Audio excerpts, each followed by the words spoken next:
예, 예상한 대로 내일이 설날이어서 우리 많은 교우들이 고향을 찾고요. 또 이렇게 오랜만에 만난 자녀, 형제분들과 함께 하느냐고 자리가 비어 있습니다. 많은 교우들이 함께 하지는 못했지만 예배하고자 이곳에 모인 여러분들은 우리 양정교회 오늘 오후 예배의 대표 선수입니다.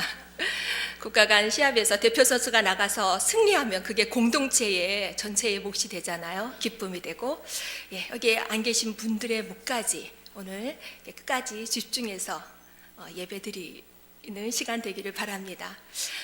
지난 신정에 이런 문자들이 이렇게 많이 오고 갔다고 합니다. 혹시 여기 계신 분들 중에서도 이런 문자를 받으신 분이 있는지 모르겠어요. 저는 받지는 못했는데 이런 내용입니다. 고객님 앞으로 주문 상품 나이 1살이 배송 중입니다. 본 상품은 본인의 의지와는 상관없이 특별 주문 상품이므로 취소, 교환, 환불이 불가합니다. 묶음 배송으로 주름도 같이 발송되었습니다. 상품 수령 후 수치 확인 바랍니다. 혹시 이런 문자 받으신 분 계세요? 손병희 집사님 받으셨어요? 저는 못 받았는데 나중에 어떤 모임에 갔더니 이런 내용이 있었다는 얘기를 들었습니다. 나이 1살에다가 주름까지 덤으로 이렇게 배송이 되고 또 명절이면 이래저래 몸도 마음도 고단하지만 그래도 설날은 즐거운 명절인 것 같습니다. 추석이나 설날이 되면 우리나라는 그야말로 한바탕 몸살을 치룹니다.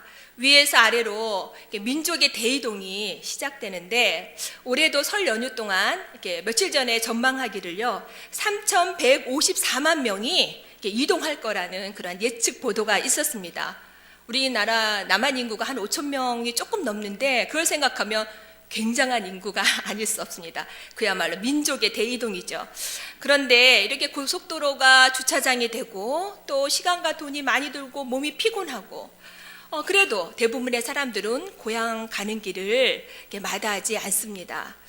밤늦게까지 남쪽을 향해서 이렇게 쫙 이렇게 펼쳐져 있는 그런 차량의 불빛 행렬을 보면 저는 왠지 이게 고향을 향해 가는 그 사람들의 그런 애틋한 마음이 이렇게 느껴집니다. 연어라는 바다 물고기가 있습니다. 그런데 이 바다 물고기인 연어는 원래 강 상류에서 태어납니다. 강에서 어느 정도 자란 연어는 한 1년 지난 후에는 먼 바다에 나가서 이렇게 3, 4년 정도 살게 되는데 근데 이렇게 다 자란 연어가 3, 4년이 지나면 다시 그 자기가 태어났던 강으로 돌아온다고 합니다. 그것은 이제 산란기가 되면은 이렇게 다시 자기가 태어난 강으로 돌아오게 되는데 그것은 연어에게는 이렇게 자기가 태어난 곳에 가서 알을 낳는 습성이 그런 본성이 있기 때문이라고 합니다. 어느 어류학자가 이렇게 재미있는 연구를 했습니다. 그 미국의 그 미시시피에 있는 그러한 그 연어를 잡아다가 그 멀리 떨어진 나이아가라 폭포 위에다가 그 연어가 알을 낳도록 했답니다. 이 어류학자의 관심은 과연 이 연어가 이 높은 나이아가라 폭포 위에 다시 돌아와서 알을 낳을 것인가 하는 그런 관심을 갖고 이 연구를 했는데요. 그런데 몇 년 후에 연어들이 드디어 그 폭포 밑에 나타났고 그리고 그 나이아가라 폭포 위를 향해서 점프하기 시작했다고 합니다. 그리고 놀랍게도요 얼마 지나지 않아서 그 나이아가라 폭포 위쪽에 그 연어들의 치어들이 발견되었다고 합니다. 정말 굉장한 일이 아닐 수가 없습니다. 우리나라에도 연어들이 있는데요. 우리나라 연어들은 이렇게 강에서 태어나서 또 이제 큰 물고기가 되면 어디로 가냐면은 북태평양, 알래스카 쪽에 있는 베링 해협까지 아주 멀리까지 가서 이렇게 살다가 돌아오는데 수만 마일을 건너서 바닷물을 이제 헤엄쳐서 또 태평양을 건너 자기가 태어난 강으로 이렇게 돌아오는 것을 볼 때 신비로움을 넘어서 이렇게 경외감까지 느끼게 됩니다. 연어가 태어난 강을 찾아오는 것은 그 강의 냄새를 정확하게 기억하기 때문이라고 하는데 이것은 연어가 사람이 흘린 땀 한 방울, 그 땀 한 방울을 800배로 희석을 해도 아니요, 800배가 아니라요. 800억 배로 희석을 해도 정확하게 식별해내는 그러한 놀라운 후각을 갖고 있기 때문이라고 하는데, 어쨌든 굉장히 놀라운 일이 아닐 수가 없습니다. 명절 때마다 교통 혼란과 대란을 겪으면서도 고향을 찾아오는 사람들, 그리고 또 자기가 살던 강으로 돌아가기 위해서 폭포위를 향해서 점프하는 연어에는 공통점이 있습니다. 연어나 인간, 그리고 이 외에도요, 비둘기나 벌, 그리고 코끼리와 같은 그런 동물에게는 자기가 원래 있었던 곳으로 돌아오고자 하는 성향이 강하다고 합니다. 이것을 이제 회귀 본능 혹은 이제 귀소 본능이라고 합니다. 특히 인간에게는 고향뿐 아니라 태아였던 시절, 어머니의 자궁으로 회귀하고자 하는 심리적인 욕구가 깔려 있어서 좁고 어두운 공간을 좋아하는 경향이 있습니다. 간혹 아이들이 어렸을 때 아이들이 잃어버린 줄 알고 놀래서 막 찾다가 보면은 옷장 속에나 또는 어두운 구석진 곳에서 이렇게 잠들어 있는 경우가 종종 있는데요. 이게 바로 그 아이들은 이렇게 좁고 어두운 공간을 마치 어머니 뱃속같이 이렇게 안정감을 느끼고 또 그 아늑함, 심리적인 안정감을 느끼기 때문이라고 합니다. 그러나 인간에게는 이렇게 자신이 태어나고 자란 고향이나 또는 어머니의 자궁으로 회귀하려는 심리적 정서적인 욕구보다도 더 궁극적으로 돌아가고자 하는 곳, 또 돌아가야 할 곳이 있습니다. 하나님께서는 태초에 인간을 하나님의 형상을 따라 창조하셨고 하나님의 동산에, 그리고 하나님 곁에 두시고 교제하셨습니다. 그러나 범죄와 타락으로 인간은 그 동산에서 추방되었습니다. 그 이후 인간의 삶은 타향살이와 같이 고단하고 낯설고 불안정한 삶이었습니다. 비록 인간이 타락하여 하나님의 형상이 거의 다 훼손되었지만 인간의 영혼 깊숙이에는 하나님 동산에 있었던 하나님과의 친밀했던 경험, 그리고 하나님 나라에 대한 기억이 희미하게 흔적처럼 남아 있습니다. 이것은 인간에게 큰 상실감을 또 공허감을 가져다 주었고 늘 그 어떤 것으로도 채워지지 않는 영혼의 갈증을 느끼게 했습니다. 그래서 파스칼이라는 그 철학자는요, 인간은 영적인 존재여서 사람의 마음속에는 하나님만이 채울 수 있는 그러한 공간이 있다라고 말했습니다. 인간에게는 다시 하나님에게로 회복하고자 하는 영적 귀속성이 있고 또 하나님 나라에 대한 추억과 향수로 궁극적으로 그 나라를 그리워하게 되어 있습니다. 오늘 읽은 히브리서 11장은 믿음장입니다. 히브리서 기자는 믿음의 전당에 이름이 올려진 그 수많은 믿음의 선진들을 열거한 후에 13절에서 16절까지 하나님의 약속을 붙잡고 믿음으로 살다 믿음을 따라 죽었던 족장들의 그러한 본받을 만한 탁월한 믿음에 대해서 말하면서 이들이 특별히 가고자 간절히 소망했던 진정한 고향에 대해서 말합니다. 히브리서 기자는 오늘 본문에서 믿음을 따라 죽은 자들은 모두 육신의 본향보다 하늘에 있는 더 나은 본향을 사모했다고 말합니다. 여기서 본향은 헬라어로 파트리다인데 그 아버지인 파테르라는 말에서 유래하였고 또 예수님은 요한복음 14장 2절에서 본향을 내 아버지의 집이라고 표현했습니다. 성경에서 더 나은 본향, 아버지의 집, 천국 등 다양하게 불리어진 그곳은 바로 하나님 나라를 뜻하고 또 그곳에 들어간다는 것은 구원을 상징합니다. 우리가 읽은 13절 말씀을 보면요, 이 말씀은 믿음의 사람들은 비록 자기 생전에 이러한 하나님의 약속이 성취되는 것을 보지 못했지만 그러나 못했고 또 더 나은 본향이 이렇게 안개에 가려진 것처럼 희미하게 보였지만 그러나 그곳을 믿음의 눈으로 보았고 또 그것을 확신하고 열망하며 이게 보면 환영하였다 이렇게 표현되어 있는데 이것은 막 환호성을 지르는 것입니다. 그러니까 그 나라를 바라보면서 그 나라에 대한 영광과 그 나라에 들어갈 그런 기쁨을 생각하면서 막 환호성을 질렀다고 이렇게 기록하고 있습니다. 이런 본향에 대한 믿음과 열망은 그들의 삶을 결정지었습니다. 그래서 그들은 이 땅에서 외국인과 나그네처럼 살았습니다. 그들은 이 세상을 잠시 여행을 나와서 머물고 있는 곳으로 여겼고 자신 스스로를 본향을 향해 가는 순례자로 생각했습니다. 그래서 아브라함의 경우에도 아내 사라가 죽었을 때에 그 사라를 장사 지낼 만한 조그만 땅도 갖지 못해서 급하게 그 막벨라 굴을 매장지로 사야 했습니다. 이렇게 믿음의 족장들은 나그네처럼 살아가는 삶의 외적인 모습을 통해서 우리에게는 더 사모하는 본향이 따로 있으며 우리는 그 본향을 향해 가는 순례자라고 공개적으로 선언하며 자신들의 정체감을 분명히 드러내었습니다. 14절에 본향 찾는 것이라는 그 표현에서요, 찾는이라는 말은 그 계속해서 찾다는 그런 현재형을 말하고 있는데요. 아주 이것은 좀 더 적극적인 의미를 갖고 있습니다. 그래서 법적으로 수색하다, 요구하다라는 뜻입니다. 그래서 즉 어떤 것을 집요하게 따라다니며 구하는 것이라는 그러한 단어에다가 강조하는 접두사까지 붙어 있어가지고 아주 굉장히 강하게, 아주 집요하게 찾는 것을 의미합니다. 마치 연어가 수만 마일을 헤엄쳐야 하고 또 폭포를 거슬러 올라가야 하고 또 강 언저리에서 어슬렁거리고 있는 그 사나운 천적인 곰과 같은 천적들이 이렇게 있음에도 불구하고 기필코 자기의 고향인 강 상류를 향해서 이렇게 헤엄쳐 가듯이 이 믿음의 족장들은 희생과 고난을 감수하면서 더 나은 본향을 집요하게 추구하고 또 사모했습니다.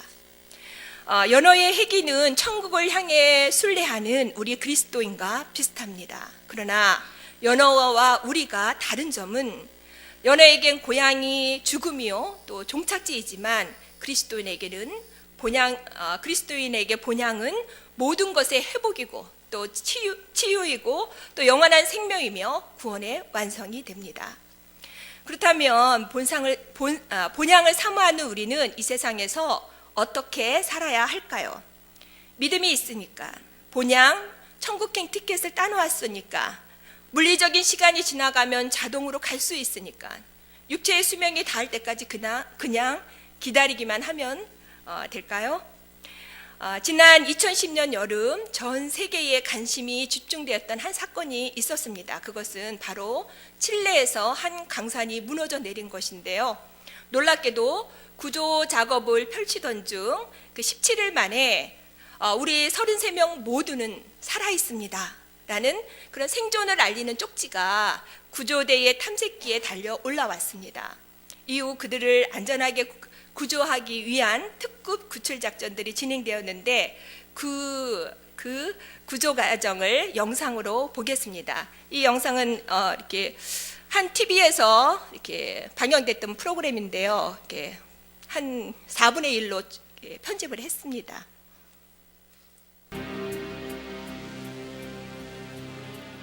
광산이 무너졌다. 사람들은 우리가 죽었다고 생각했을 것이다.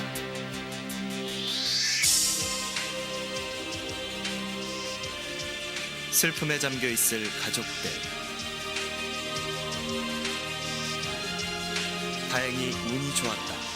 대피할 공간도 있었고 하루를 참치 반 숟가락으로 버텨야 했지만 약간의 식량도 있었다.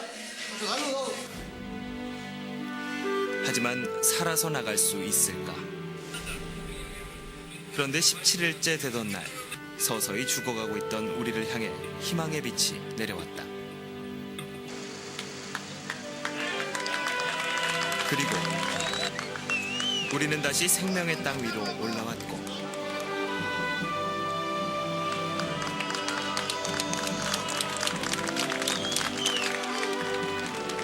33명 모두 사랑하는 가족의 품으로 돌아왔다.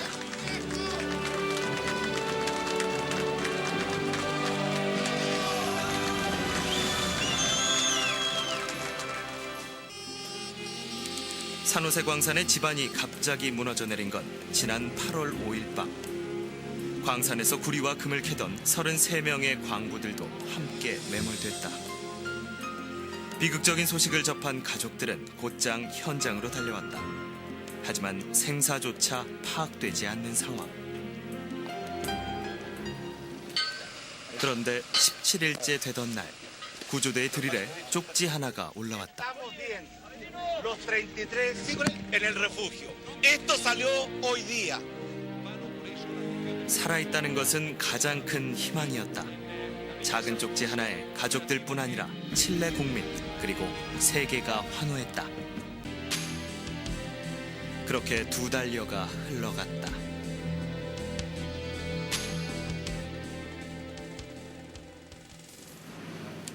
그러던 지난 9일 드디어 광부들을 구출해내기 위한 직경 65cm, 길이 625m에 이르는 통로가 뚫렸다. 33일 동안 쉬지 않고 작업에 매달린 결과 당초 크리스마스에나 이루어질 것으로 여겨졌던 구출 작업이 2달이나 앞당겨진 것이다. Esperamos concluir este día martes, que ya es el 69º día desde que nuestros mineros están atrapados, con al menos uno de estos mineros en la superficie. Sería un objetivo que nos hemos planteado y estamos trabajando con máxima celeridad para ello.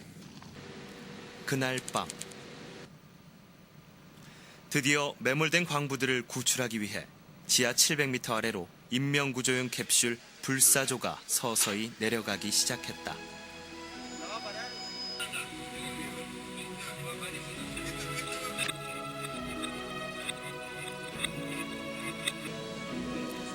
광부들의 구조 작업은 전 세계에 생중계됐고 무려 10억 명이 이 장면을 지켜봤다고 한다. 잠시 후 지하갱도의 광부 한 명이 구조 캡슐에 올랐다. 긴장 속에 지켜보는 사람들. 30여 분이 지나고 마침내 구조 캡슐이 땅 위로 모습을 드러냈다.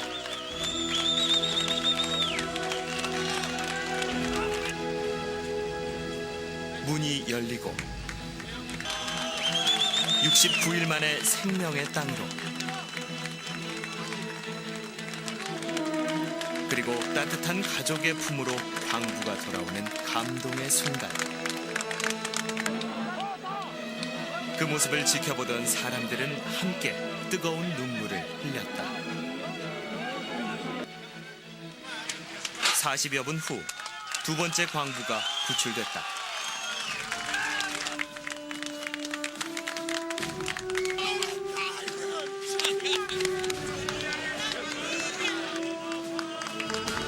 그렇게 계속 감격적인 상봉이 이어졌다.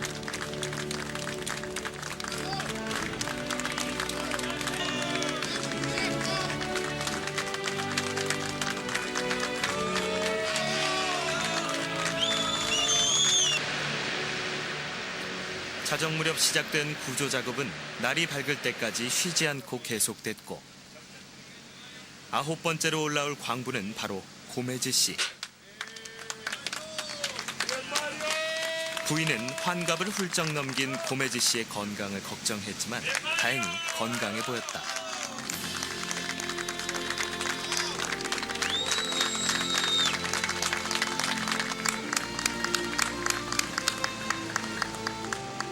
늘 밝은 모습을 유지했던 그녀도 이 순간만큼은 눈물을 참지 못했다. 그리고 밤 10시 무렵 마지막 광부가 구조됐다.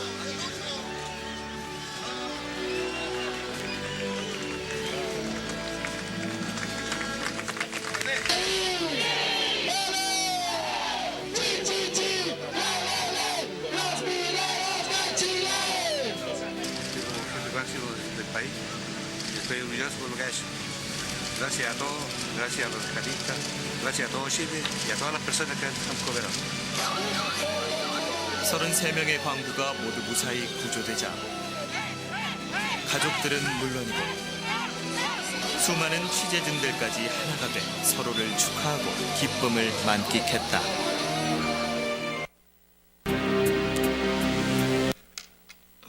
네, 조금 이렇게 좀 짧게 편집을 하다 보니까 그 외에 굉장히 좀 이렇게 우리의 좀 가슴을 좀 뭉클하게 하는 그런 내용들이 참 많았는데요. 그런 부분들이 조금 이렇게 전달이 좀 잘 안 된 것 같기도 합니다. 이 사건은 그 매몰 강부 33명 전원이 부상 없이 안전하게 그 타이틀처럼 햇살 속으로 돌아온 한 편의 극적인 그런 또 기적과 같은 그러한 드라마였습니다. 이 영상은 공영방송에서 이렇게 제작하였기 때문에 종교성이 배제되어 있지만 그 칠레 매몰 강부의 그러한 구출 사건은 기독교적으로 이렇게 풍부한 상징과 또 소중한 교훈들을 우리에게 주었습니다. 지하에 갇힌 강부들은 마치 타락과 범죄로 본향에서 추방된 인간 같고 또 인간을 하기 위해서 애쓰는 그런 지상의 구조 캠프들 또 그 사람들의 많은 염원들과 또 그러한 모습에서 그 하나님의 그 마음, 인간을 구원하기 위해 쓰시는 하나님의 마음을 읽을 수 있습니다. 또 유일한 구조 통로인 구조 캡슐은 우리의 유일한 구원자 되시는 예수 그리스도 같기도 합니다. 이렇게 지하 700m에 매몰되어 갇힌 강부들의 간절한 소원은 두말할 것도 없이 구출돼서 지상으로 올라가는 것이었습니다. 생존이 확인되고 나서 곧바로 지하에 있는 강부들에게 필요한 모든 것들이 이렇게 제공되기 시작했습니다. 식량부터 시작해서 가족들의 편지, 그리고 통신기기, 또 정신건강을 위해서 보드게임, mp3, 그런 소형 비디오 재생기 등이 내려 보내졌습니다. 생존에 필요한 모든 것이 이렇게 부족함 없이 주어졌지만 그러나 그들이 간절히 돌아가기 원했던 곳은 바로 지상이었습니다.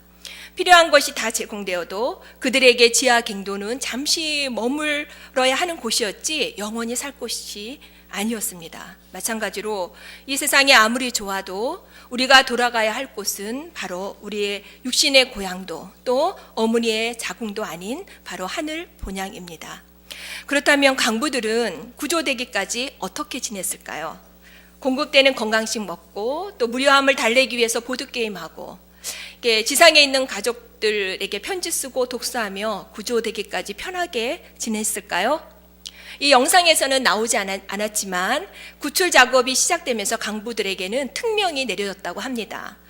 바로 구조되고 싶으면 살을 빼십시오 라는 그러한 칠레 보건 장관의 특별한 당부의 말이 있었는데요. 그것은 이 구조 터널의 지름이 66cm라서 그 터널을 통과하는 구조 캡슐을 타기 위해서는 그 강부들의 허리 둘레가 89cm를 넘지 않아야 됐다고 합니다. 89cm는 약 35인치인데요. 그러면 우리나라 사람들 생각하기에 그 정도야 웬만하면 다 그 정도 허리 둘레를 가질 수 있지 않을까라고 생각하는데, 근데 이제 지하 생활 매몰된 강부들에게 이렇게 지하 생활을 잘 견딜 수 있도록 이렇게 열량과 단백질이 풍부한 식품이 제공되었고요. 또 움직임이 제한되는 그러한 지하 갱도에서 이 체중을 관리하는 일이 그렇게 쉬운 일은 아니었다고 합니다. 그렇지만 강부들은 노동하고 또 절제하면서 자기 몸 관리에 힘썼습니다.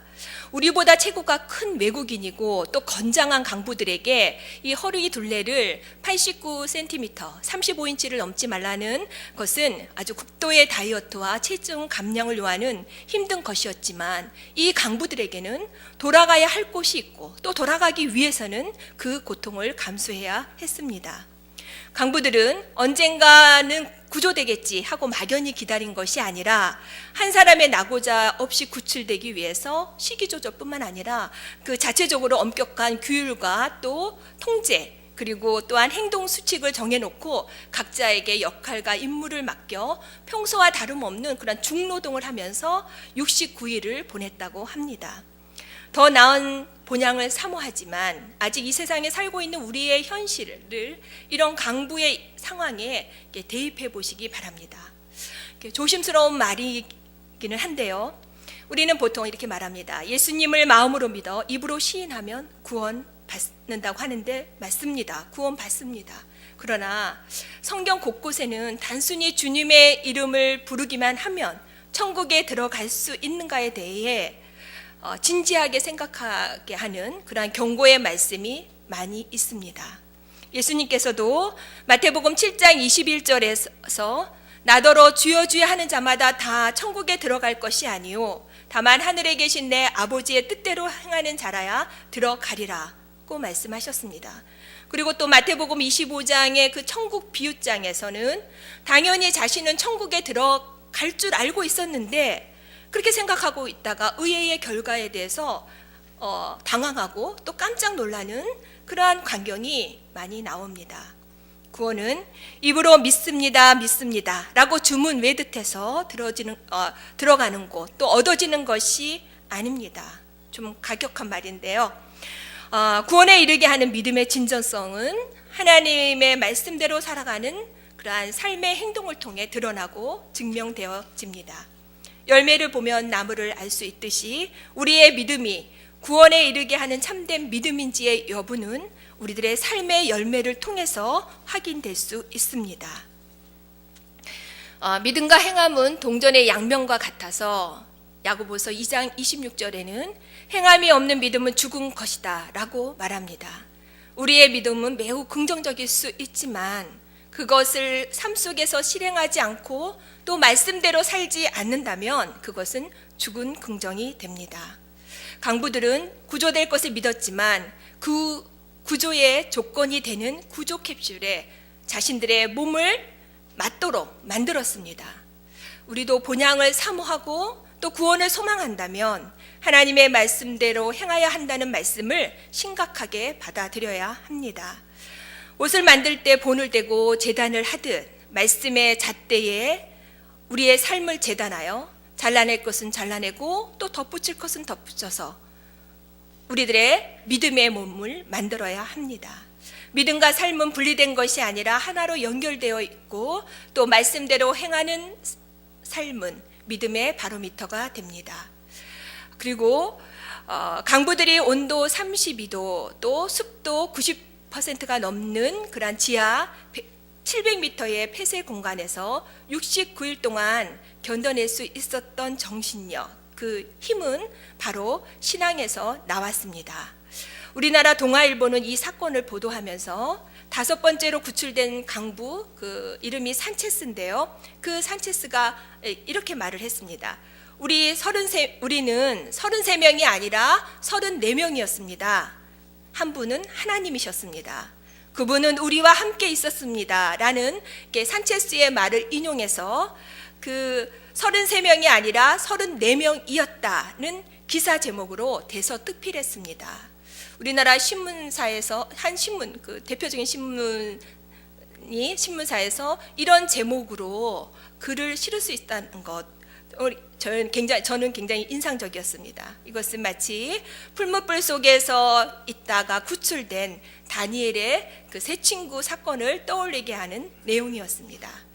33명 강부들은 물리적으로 구조 캡슐에 의해서 끌어올려졌지만 궁극적으로 그들은 하나님의 은혜와 능력으로 구조되었다고 고백했습니다. 광산 붕괴와 매몰 그리고 구조되기까지 69일이라는 그러한 시간을 중간의 기간 동안 하나님은 그들과 함께 하셨습니다. 마찬가지로 본향을 향해 가는 우리들, 하나님은 그 순례의 길을 걷고 있는 우리들을 고아와 같이 버려두지 않으시고 성령 하나님 보내주셔서 함께 하게 하시고 또 격려해 주십니다.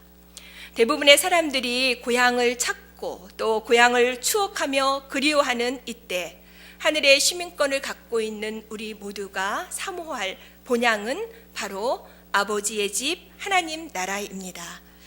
지하 갱도에 갇혔던 칠레 강부들이 다시 귀환하기 위해서 지하 생활에서 절제된 생활을 하며 또 자기 몸을 관리했듯이 우리도 더 나은 본향에 들어가기 위해서는 우리 인생의 사용 설명서인 하나님 말씀대로 살며 또 우리의 영적 몸을 관리해야 합니다.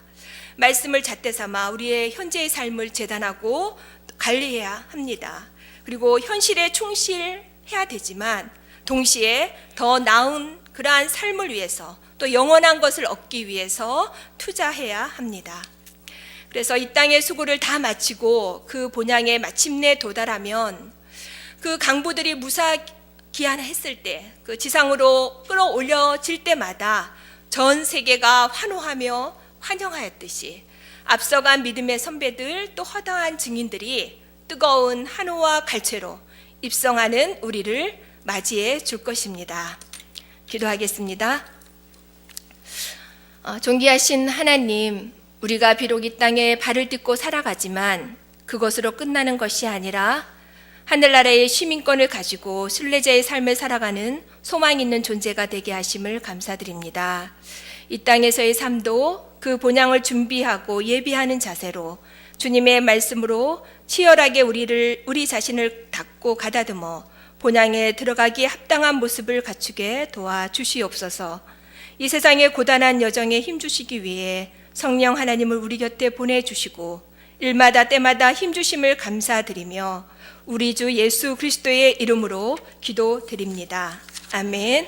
찬송가 400